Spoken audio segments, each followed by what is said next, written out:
Hello everyone, this is Johnny Blaze, and got another package here today.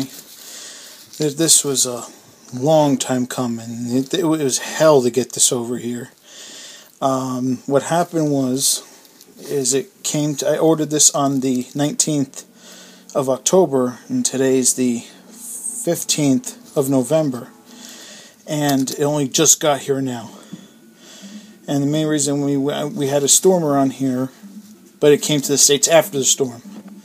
And it was scanned 4 times through Kearney over a week and a half. Had to call all over just to even get it here. That should show you how bad the post office is, and hopefully I'll upload some of that. You know, those calls. Anyway, this is directly from Krikzz.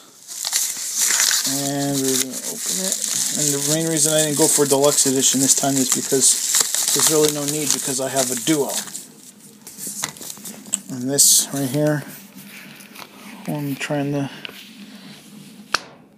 bear with me, I'm trying to do this on camera real quick, because, you know, all the bullshit I've been through trying to get this here, I want to make sure it's in one piece.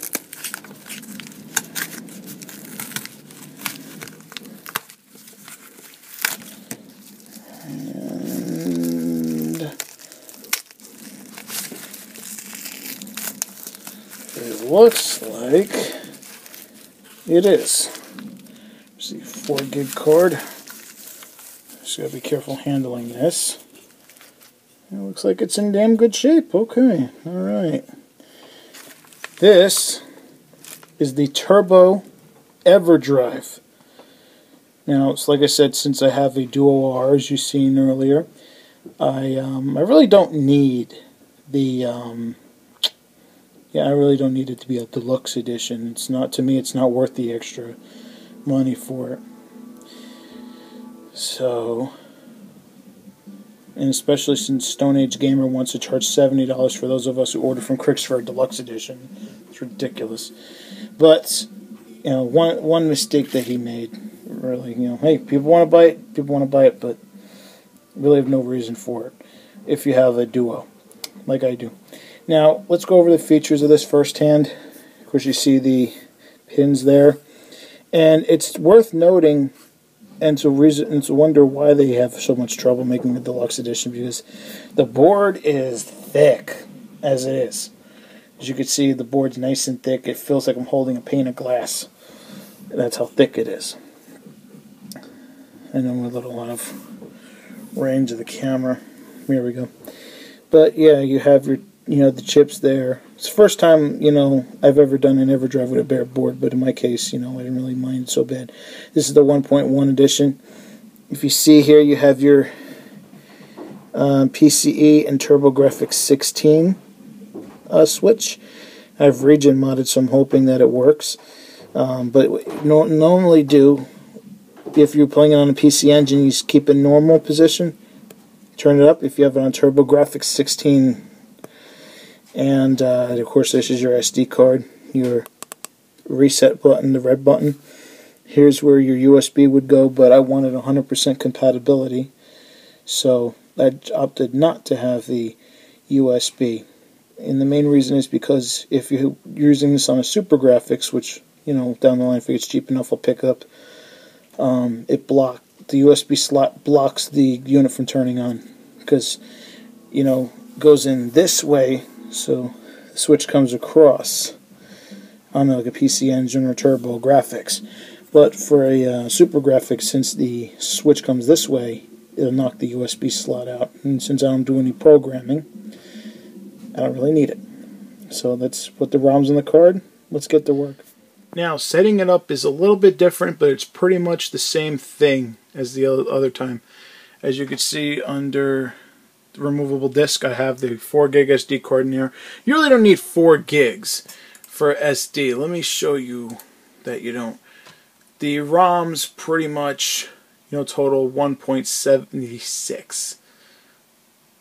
You know, and this is the no intros, the good set, the one that's proven to work.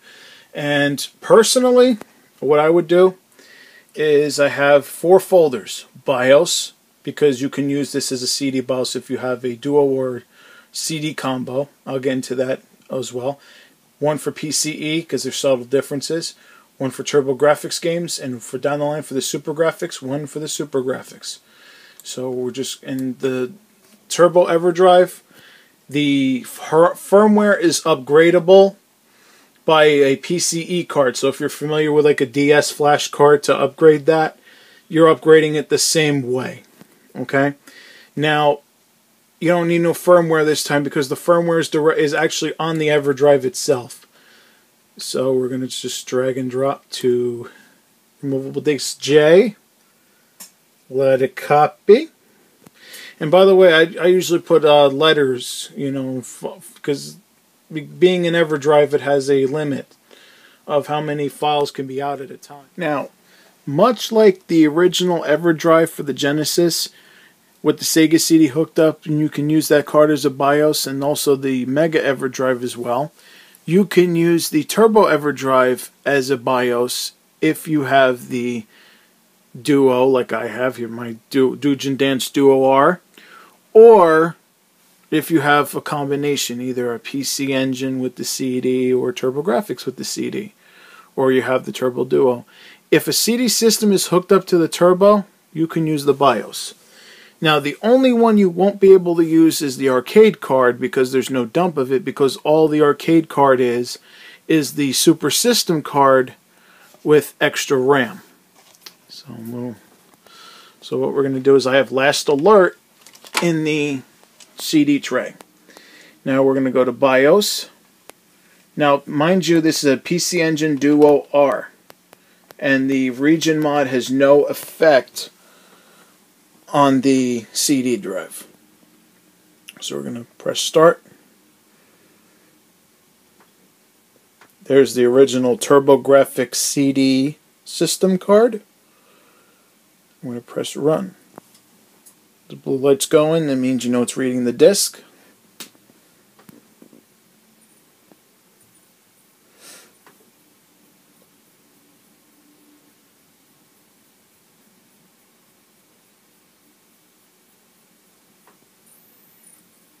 I'm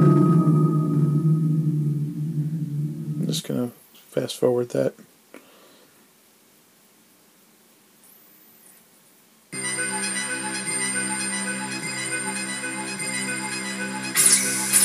And it plays just like you have it on the card. Very underrated game. If you can get over the cheesy voice acting, it's actually a good game.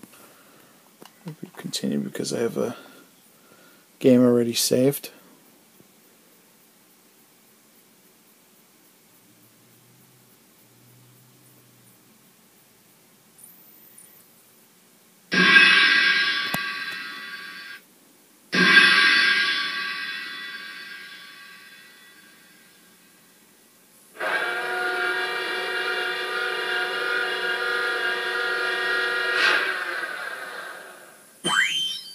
I have received information about a CIA dog, Guy Kazama, who assassinated... And just like that, you can use any BIOS you want. He intends to And this is also helpful. Every year to kill I said this is also helpful. Wow, that's interesting. Can you guys shut up for 5 minutes? So we plan to present you... Thank you. Jesus Christ. Anyway, you know, the benefit of this is because if you have a Duo, normally you'd have to take the HuCard out to use the CD system. But with this, you could just leave put your ROMs on the Everdrive, leave it in, and leave it untouched. So your fingers don't have to touch it anymore unless you have to upgrade it for some reason. But considering it's near perfect, I don't see how you'd want to. And of course, also one added benefit is if you're like me and you have the Japanese version of Altered Beast for the CD, it will only read on a PC Engine Super System, PC Engine card, the first one. Because if you use anyone other than that, once you get to the first boss, the game will freeze. And believe me, I've tried. And as you can see, it's a very nice addition to the Everdrive. So now we're going to show you some gameplay coming up.